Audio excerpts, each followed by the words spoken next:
आज हम स्टार्ट करने लगे हैं 9 क्लास का 2025 का मैथ। इसमें हमारे पास पहले चैप्टर है रियल नंबर। इसका एक्सरसाइज 1.1 स्टार्ट करने लगे हैं। इसका पहला क्वेश्चन है, हमने आइडेंटिफाई करना है रैशनल और इरेशनल। ये हमारे पास फ्रैक्शन रैशनल होगी क्योंकि 353535 रिपीट हो रहा है, तो ये हमारे पास एक रैशनल नंबर हो जाएगा।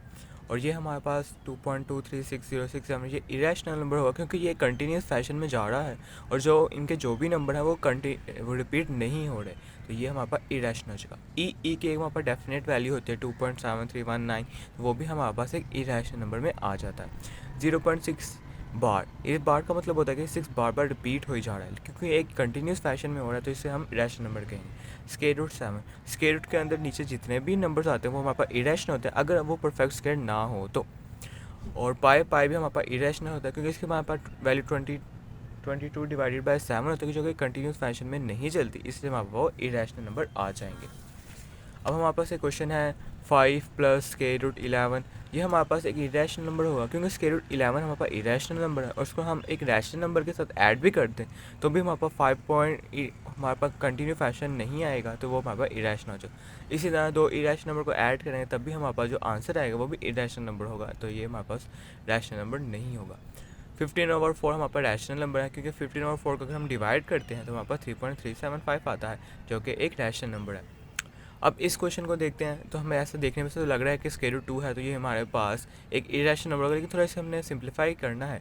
सिंप्लीफाई जब हम इसे करते हैं तो हमारे पास जवाब 2 आ जाता है। आपको सिंप्लीफाई करने की ज़रूरत नहीं है, अगर आप कैलकुलेटर पर डायरेक्ट करेंगे तो भी हमें जवाब वो 2 दे देगा, तो ये भी हमारे पास एक रैशनल नंबर होगा।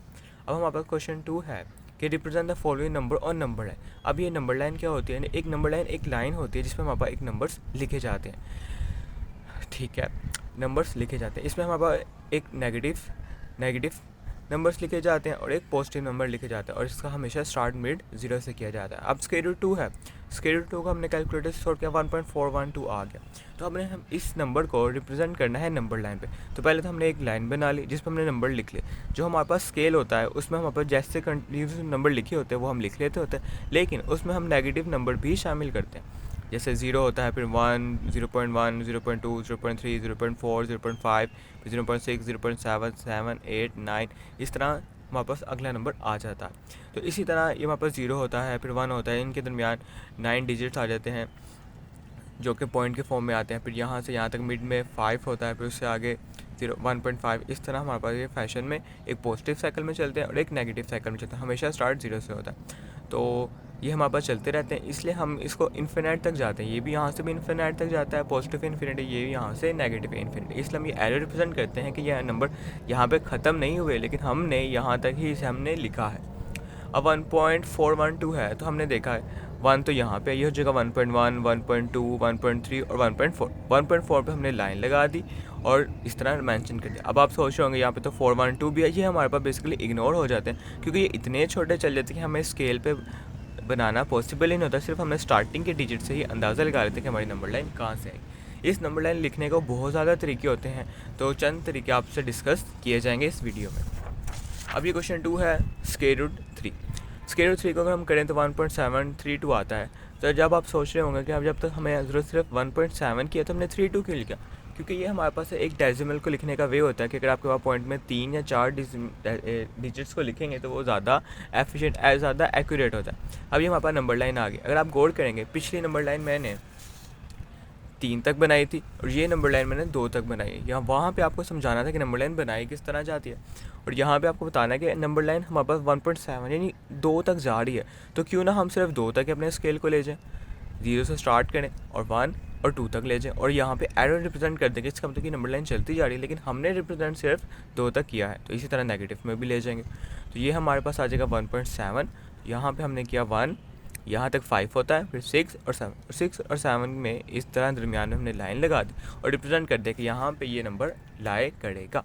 अब दूसरा तरीका ये है, अब तीसरा क्वेश्चन ये है हमारे पास 4/1/3। ये हमारे पास एक होल फ्रैक्शन होती है और इसको सोल्व करने के हमारे पास 2 तरीके होते हैं। पहला तरीका ये होता है इस होल फ्रैक्शन को नॉर्मल फ्रैक्शन में कर लिया जाए और उसको हल कर लिया जाए। होल फ्रैक्शन को हल कैसे करते हैं? 3 को 4 से मल्टीप्लाई कर देंगे जो कि हो जाएगा 12 और फिर 1 ऐड कर देंगे। 3 4 12, 12 + 1 13/3 और 13/3 को हम डिवाइड कर लेंगे तो हमारे पास 4.333 आ जाएगा जो कि हमारे पास एक रैशनल नंबर है। इससे फ़र्क नहीं पड़ता रैशनल है कि नहीं, हमने इसे सिर्फ नंबर लाइन पे रिप्रेजेंट करना है। अच्छा, एक तो तरीका ये हो जाएगा। दूसरा तरीका ये हो जाएगा, ये जो चार्ट है ये हमारा रिप्रेजेंट कर रहा होगा नंबर लाइन के स्केल को, और ये जो 1/3 है ये बता रहा होगा उसमें कितने पॉइंट पे आपने जाना होगा। इसको इस तरह भी हल किया जा सकता है, 4 एज इट इज़, 1/3 को डिवाइड कर लिया, 0.3 आएगा, उनको मर्ज कर दिया, इस तरह हमारे पास ये भी सेम नंबर आएगा। तो जो सा तरीका एफिशिएंट हो वो आप कर सकते हैं। अब यहाँ पे देखें 4 3 है, यानी हमारा स्केल 5 तक बनेगा। अगर हम स्केल को इस तरह लेके जाएँ ये तो बड़ा मुश्किल बन जाएगा, और ये शॉर्ट क्वेश्चन में आता है तो ये तो हमारे लिए बड़ा डिफिकल्ट हो जाएगा इसको मैनेज करना। तो इसको इस तरह भी रिप्रेजेंट किया जाता है कि आप 0 से स्टार्ट करें और 5 तक ले दिया, आपने बीच में कोई डॉटेड लाइन यानी पॉइंट में मेंशन नहीं किया, जो कि हम अक्सर नहीं करते, ताकि हमारा सवाल जल्दी से जल्दी हल हो जाए, क्योंकि ये शॉर्ट्स में आते हैं। हमने 0 से स्टार्ट किया, 0 1 2 3 4 5 और एक मुनासिब फासले के साथ यहाँ तक 5 तक बना लिए, और हमने देखा 5.3 है तो ओबियसली यहाँ तक इसका मिड बनेगा, 4.5 बनेगा। हमने थोड़ा सा अंदाजे से पीछे से लगा लिया, और जो कि हमारे पास 4.3 मेंशन हो जाएगा। अब इसी तरह इसका एक ड्रॉबैक ये भी है कि हमें पॉजिटिव में लिखना पड़ा है, तो हमें नेगेटिव में भी उसका लिखना पड़ेगा। तो अब दूसरा तरीका ये है कि हमारे पास ये एक और सवाल आ गया, -2 1/4। इसी सवाल को दो तरीक़ों से कर लिया। पहला तरीका तो ये माइनस को साइड पर रखा, होल फ्रैक्शन को ख़त्म किया, जो कि हमारे पास ये आ गया। दूसरा तरीका ये कि -2 हमें पता लगे हमारी नंबर लाइन होगी, और 1/7 को डिवाइड कर लिया, ये आ चीज़ आ गई, दोनों को मर्ज कर दिया, यानी हमारा स्केल जो है -2.14 पे जाएगा।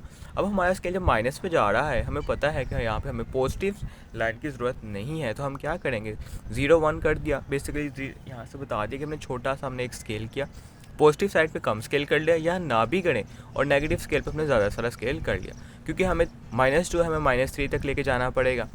0 -1 -2 यहाँ पे आ गया, यहाँ पे -2.5 होगा, -2 -2.1 -2.2 -2.3 -2.4 -2.5, ये स्केल इस तरह से चलते हैं, इस तरह से कंटिन्यूस फैशन में जाते हैं, और पॉजिटिव में इस तरह से कंटिन्यूस सेक्शन में जाते हैं। तो -2 1/7 यहाँ पे आएगा, हमने यहाँ पे मेंशन कर दिया। अब ये देखें, ये आ गया 5 और 8, और ये इस क्वेश्चन के आने के चांसेस ज़्यादा हैं, क्योंकि बाकी सबसे ये सवाल ज़्यादा एफिशिएंट। इसको हमने सॉल्व किया, 0.625 आ गया, यानी हमें 0.6 पे लाइन लगानी। हमने छोटी सी एक नंबर लाइन बनाई, 0 1 और 2। अगर हमारे पास नंबर लाइन बड़ी हो कि हमने 9 10 पे जाना है, तो हम छोटे छोटे यूनिट्स का फासला रख के बनाएंगे। लेकिन जब हमारे पास नंबर लाइन छोटी सी है, देखें जैसे हमें सिर्फ 1 पे जाना है, तो हम इसको बड़ा भी बना सकते हैं, ठीक है। और ये हम स्केल से भी रिप्रेजेंट कर सकते हैं, और अपने हाथ से भी अंदाजे से बना के मुनासिब फासला, ये नहीं कि यहाँ से यहाँ तक ज़्यादा फासला कर दिया, यहाँ से यहाँ तक छोटा फासला कर दिया, ऐसे हमारी नंबर लाइन ख़राब हो जाती है। यहाँ से यहाँ तक हमने नंबर लाइन बना दी और रिप्रेजेंट कर दिया, 5 और 8, यहाँ पे आएगा 6 पॉइंट, यहाँ पे 5 हो जाएगा, क्योंकि ये दोनों का मिड होता है, 5 हो जाएगा, और अंदाजे से हमने उससे आगे बना दिया, और ये हमारे पास नंबर लाइन पर रिप्रेजेंट होता है। तो अब ये क्वेश्चन में हमने क्या किया कि यहाँ पे होल फ्रैक्शन को सिंप्लीफाई कर लिया, 11/4 आ गया, और 2 से डिवाइड किया, 2.5 है। या आप इस तरह भी कर सकते हैं कि पहले वाला नंबर डिजिट हमारे रिप्रेजेंट करेगा नंबर लाइन के यूनिट को, और दूसरे वाला चीज़ हमें बता देगा कि एलिमेंट कहाँ पे रिप्लेस करना है हमने। तो यहाँ पे हमने कर लिया, 2.75 आया, तो यहाँ पे 2.5 बनेगा, तो हमने इसे आगे थोड़ा सा लगा के मेंशन कर दिया 2.5। इसमें आप अंदाजे से लगा सकते हैं, आपके नंबर नहीं कटेंगे।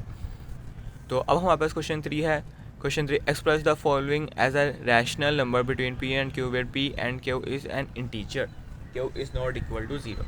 अब ये क्वेश्चन क्या है कि हमें एक रैशनल नंबर दे दिया जाएगा, और हर रैशनल नंबर को हम P और Q की फॉर्म में लिख सकते हैं। रैशनल नंबर की डेफिनेशन में ये है कि ऐसा नंबर जिसे हम ऐसी फ्रैक्शन, ऐसा डेसिमल नंबर जिसे हम डेसिमल यूनिट जिसे हम P और Q की फॉर्म में लिख सकें, वो हमारे पास रैशनल नंबर हो जाता है। तो हमारे पास क्वेश्चन है 0.4 बार। इस बार का मतलब क्या होता है? इस बार का मतलब होता है कि आपने इसको बार बार लिखी जाना है। अब इस क्वेश्चन को सॉल्व कैसे करना है? सबसे पहले तो आपने कर लेना है let x is equal to 0.4, क्योंकि हमने इस क्वेश्चन को P और Q की फॉर्म में करना है, तो हमने इसे पहले लेट कर लेना है। लेट कर लिया तो हम ये क्या हो जाएगा, इस बार को हम खोल देंगे 0.4444, और ये कंटिन्यूस फैशन में जा रहा है। हम 4 यूनिट तक लिख देते हैं डेसिमल को, उसके आगे हम डॉटेड लाइन लगा देते हैं। इसका मतलब कि ये हमारे पास कंटिन्यू फैशन में जा रहा है। अब हम क्या करेंगे, यहाँ पे हमारे पास एक डिजिट है, तो हम इसे 10 से मल्टीप्लाई करा देंगे, क्योंकि 10 में 0 में भी 1 डिजिट, 0 भी एक डिजिट आता है। मतलब कि यहाँ पे 4 है, यहाँ पे 2 डिजिट है, तो यहाँ पे हम 2 डिजिट नंबर से इसे मल्टीप्लाई करा देंगे, जो कि हमेशा 10 की पावर में होगा। तो हमने 10 से मल्टीप्लाई करवा दिया इस साइड पे भी और इस साइड पे भी। यहाँ से हम अगर हम एक नंबर को एक अल्फ़ाबेट के साथ मल्टीप्लाई करवाते हैं तो वो नंबर इकट्ठा होकर आ जाता है, और अगर हम इसको यहाँ से मल्टीप्लाई करवाएंगे तो एक पॉइंट पीछे चला जाएगा। अगर आप इसे कैलकुलेटर से भी कर लें तो ये आ जाएगा 4.4444 समथिंग। अब हम क्या करेंगे, यहाँ से हमारे पास दो तरीके होते हैं। पहला तरीका क्या है कि हम इसे 10x ऐसे कैसे हम इसे क्या कर लेंगे, 4 को अलग कर लेंगे, 0.44 को हम पीछे कर लेंगे। जैसे कि हमने पीछे मेंशन किया था इस तरह से कि हमारे पास अगर हमारे पास 2.75 है, हम से 2 को अलहदा कर सकते हैं और 0.5 को 0.5 को अलहदा कर सकते हैं। तो यहाँ पे हमने वही स्ट्रेटजी अपनाई और 4 को अलहदा कर लिया, 0.44 को अलहदा कर लिया। हमने यहाँ पे अलहदा इसलिए किया ताकि हम इस पूरे फ्रैक्शन को जो को हमने नाम x रखा हुआ है इसे रिप्लेस कर सकें। यानी ये क्या हो जाएगा, 10x = 4x 4 + x बाई 1। या बाई 1 से मुराद ये है कि हमने इक्वेशन 1 को इस्तेमाल करते हुए इस वैल्यू को रिप्लेस कर दिया x के साथ। अब हमें x चाहिए तो x को एक साइड पे कर लिया जाएगा और डेसिमल नंबर्स को एक साइड पे। तो x वहाँ पे जाके क्या हो जाएगा, यहाँ पे पॉजिटिव का है, वहाँ पे जाके नेगेटिव का हो जाएगा। 10x माइनस x तो हो जाएगा 9x और 4 एज इट इज़। हमें x की वैल्यू क्या मिल जाएगी, 9 यहाँ पे मल्टीप्लाई हो तो जाके डिवाइड हो जाएगी। तो हमारे पास क्या जवाब आ जाएगा, 4/9। अब दूसरा क्वेश्चन देख लेते हैं। 0.37 बार है। अब हम इस क्वेश्चन को कैसे डील करेंगे, पहले तो हम इसे लेट कर लेंगे, लेट x = 0.37 बार, और इसको हम कंटिन्यूस फैशन में खोल देंगे। 3737 जिन दो नंबर पे बार होती है वही नंबर बार बार रिपीट हो रहे होते हैं, तो इसको हम इक्वेशन 1 कह देंगे। अब यहाँ पे क्योंकि 3 डिजिट हैं, वह 1 2 3, तो हम इसे 3 डिजिट नंबर से मल्टीप्लाई करा देंगे जो कि हमेशा 10 की पावर में आएगा। हमने मल्टीप्लाई करवा दिया, ये हमारे पास इस तरह से आ जाएगा। 10 को यहाँ पे भी मल्टीप्लाई करवा देंगे, 10 को यहाँ पे भी मल्टीप्लाई करा देंगे, ये हो जाएगा 10x और ये हो जाएगा 37। क्योंकि यहाँ पे 2 0 है तो ये डिजिट 2 स्टेप पीछे चला जाएगा, तो क्या हो जाएगा 37.37 आप सोच रहे होंगे 37 तो चला गया, तो यहाँ पे 4 है कि नहीं, क्योंकि ये कंटिन्यूस फैशन में जा रहा है। तो 37 जितनी मर्जी दफ़ा हम यहाँ पे मेंशन कर सकते हैं।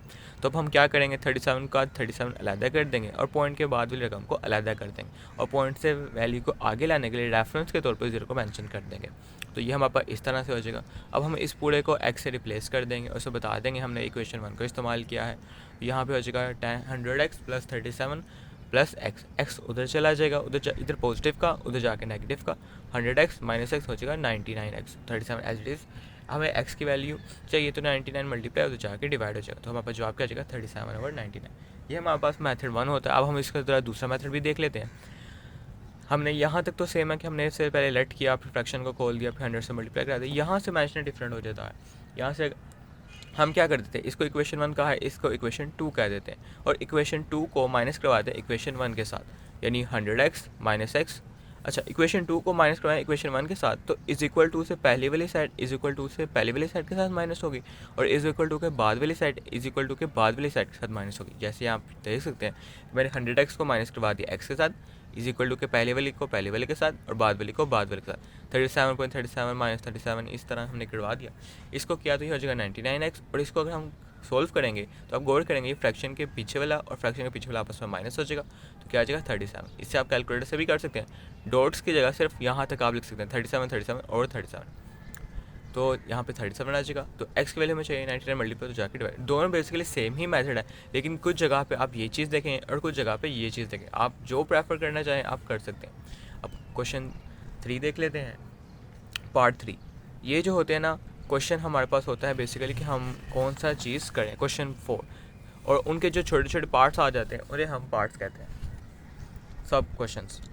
अच्छा, तो अब यहाँ पर 21 है, इसे डील कैसे करेंगे। 21 x से लेट कर लिया, 21 हमने कर दिया, इसे क्वेश्चन 1 कर दी, 100 से मल्टीप्लाई करवा दें, क्योंकि यहाँ पे 3 डिजिट है, 3 डिजिट नंबर से हमने मल्टीप्लाई करवा दिया, तो ये हो गया 21।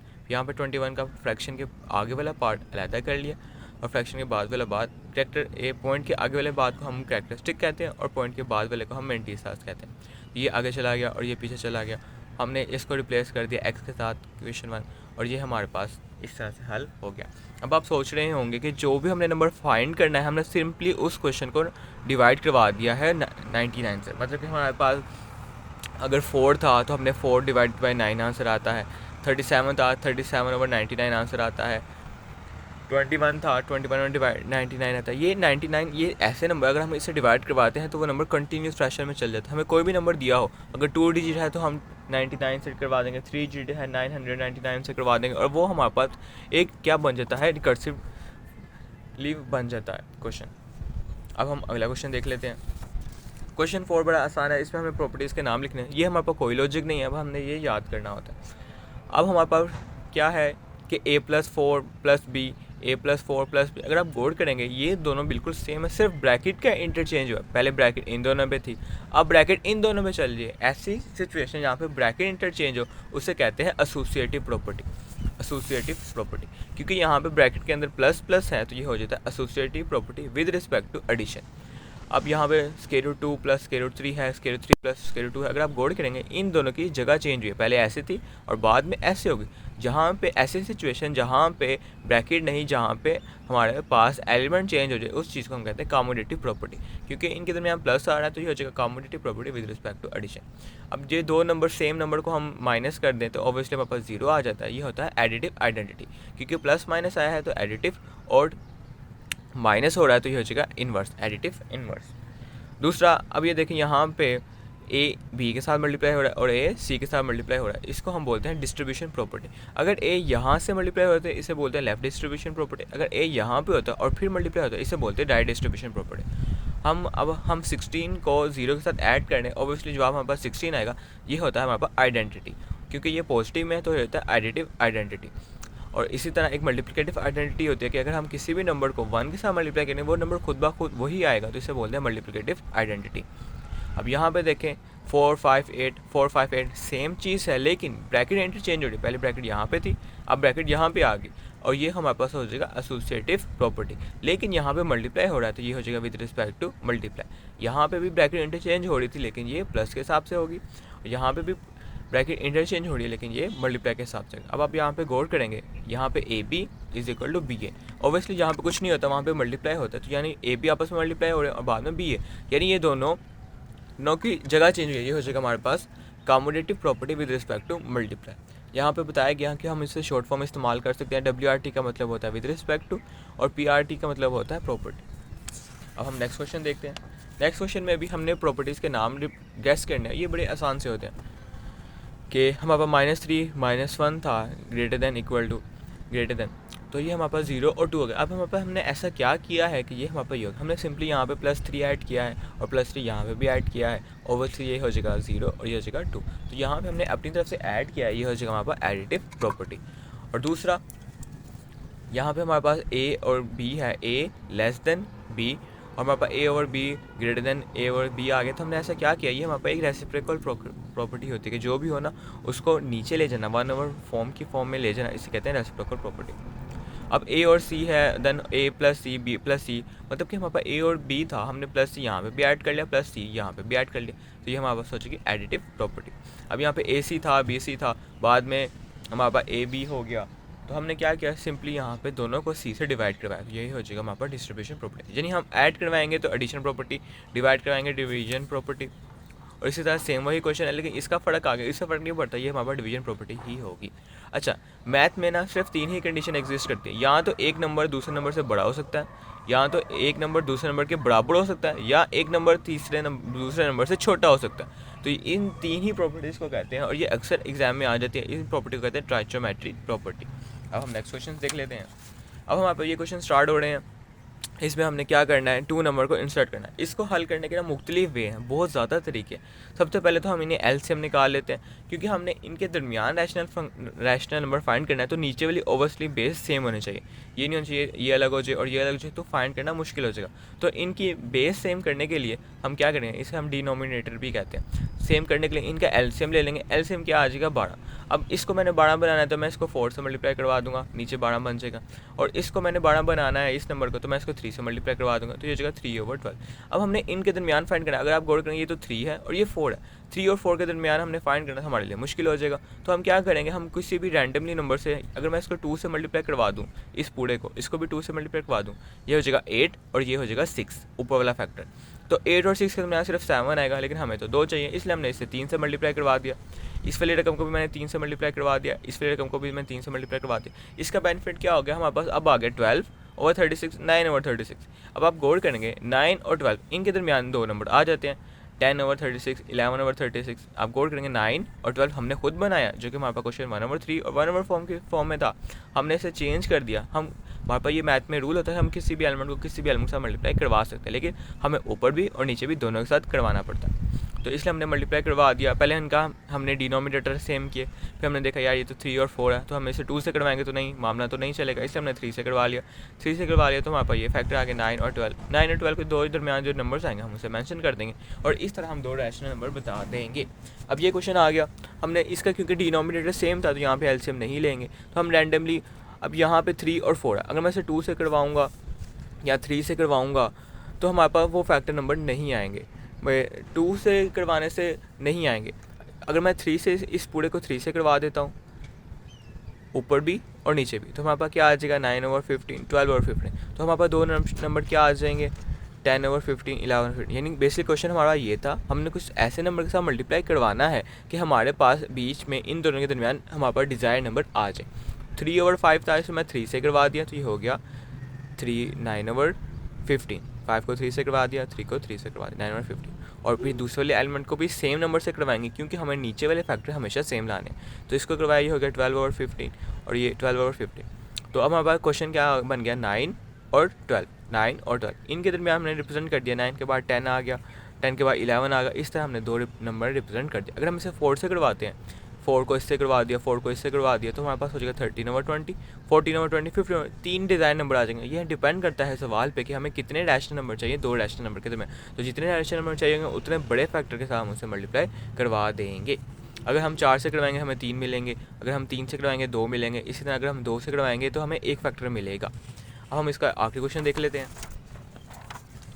ये क्वेश्चन 2 है, मैंने इसको लास्ट पे रखा है क्योंकि इसे करने के दो तरीके हैं। अब 3 और 4 के दरमियान रैशनल नंबर फाइंड करना है। अगर हमने फाइंड करना होता 3 और 6 के दरमियान तो हमें पता चल जाता 4, 5 हमारे पास दो रैशनल नंबर होते, लेकिन हमने 3 और 4 के दरमियान फाइंड करना है और इनका डिनोमिनेटर है ही नहीं, तो हमें इनका डिनोमिनेटर बनाने के लिए दोनों का एवरेज फाइंड करना पड़ेगा। एवरेज कैसे फाइंड करना है, दोनों को ऐड करके 2 पे डिवाइड कर देते हैं। जब हमने इनका एवरेज फाइंड कर दिया वो हो गया 7/2। अब हमें इन दोनों के दरमियान एक रैशनल नंबर मिल गया, लेकिन हमें तो दो रैशनल नंबर चाहिए थे, तो हम इस नंबर का 3 के साथ एवरेज फाइंड कर सकते हैं या फिर हम इस नंबर का 4 के साथ एवरेज फाइंड कर सकते हैं। दोनों ही आंसर हमारे पास सूटेबल होंगे।